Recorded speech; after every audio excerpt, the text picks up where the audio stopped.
like a missile, like a fireball missile across from the New York harbor side, I guess from the Newark direction. It came in like a spear. It just speared through the building like a fireball.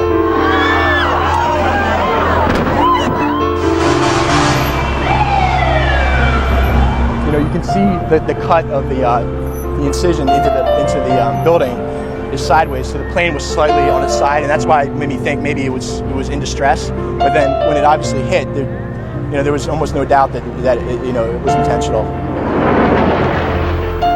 I dropped the phone, and my arms dropped to my side, and I just heard everybody in the office say, "Get out, get out." And then it was when I was heading down on 27, just about 27, didn't hear an explosion. All of a sudden, the staircase moved and a crack in the wall appeared, maybe about 6 or 8 inches. I kept on looking at the numbers coming down the stairwell, 15, 14, counting, and then I actually thought, I can make it, I can make it. When I got out, I looked like I've never seen war up close, but today I have.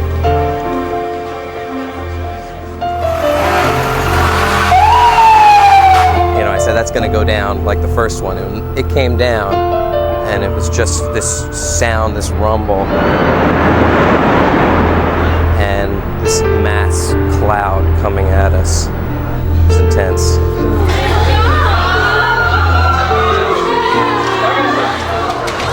At that point, we decided just to get out of there. People were just going crazy at that point, evacuating.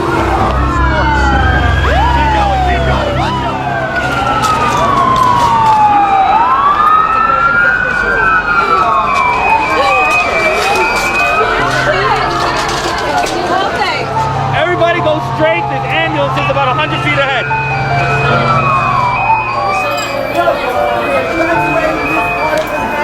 Clear out of here now. Folks, we are evacuating this part of Manhattan. Get out of here now.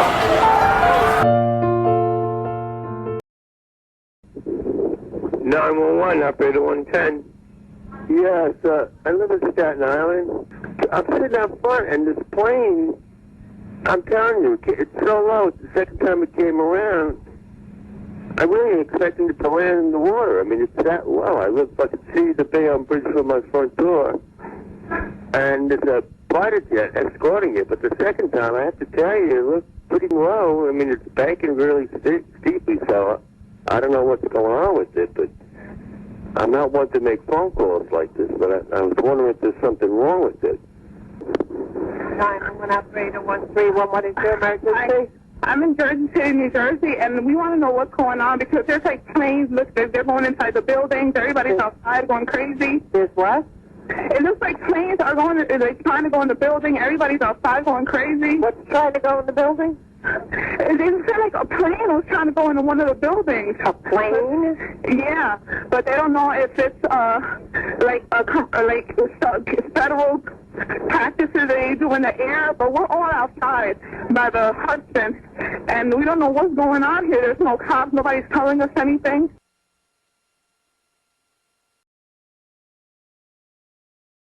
Well, post 9/11, do you remember that? What that was? You were a younger guy. How old were you at 9/11? I was in the 8th grade, and I always say I would never wish for another 9/11, but I would give anything for a 9/12. It was crazy. People were friendly. People were letting people in traffic. Like American flags were everywhere. Everywhere. People were proud of America. It was crazy. It was crazy, like how in sync everybody was. It's hard for people who weren't there on those days to understand the mood of the country. It was a different world. People were patriotic.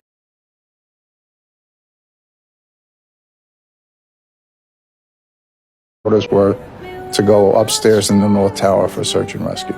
And one of the firemen from Rescue 1 looked up and he said, "We may not live through today." And we stopped and we thought about what he said. So you're right, we may not. And we stopped and we took the time to shake each other's hands and wish each other good luck. And it's great knowing you. And hope I see you later. And of all those guys I was surrounded by, I'm the only one that's alive. They all died.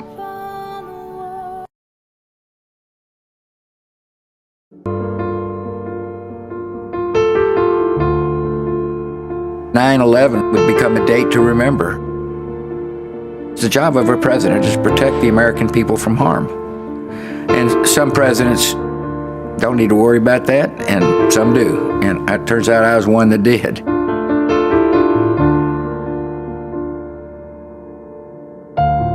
My assistant came in and said, a plane is at the World Trade Center. And I said, well, that's a strange accident. And I called the president. Initially, we thought maybe a small plane of some kind. And he said, well, keep me posted. He'd been told that a small twin-engine prop plane crashed into one of the towers of the World Trade Center. Well, that's a horrible accident.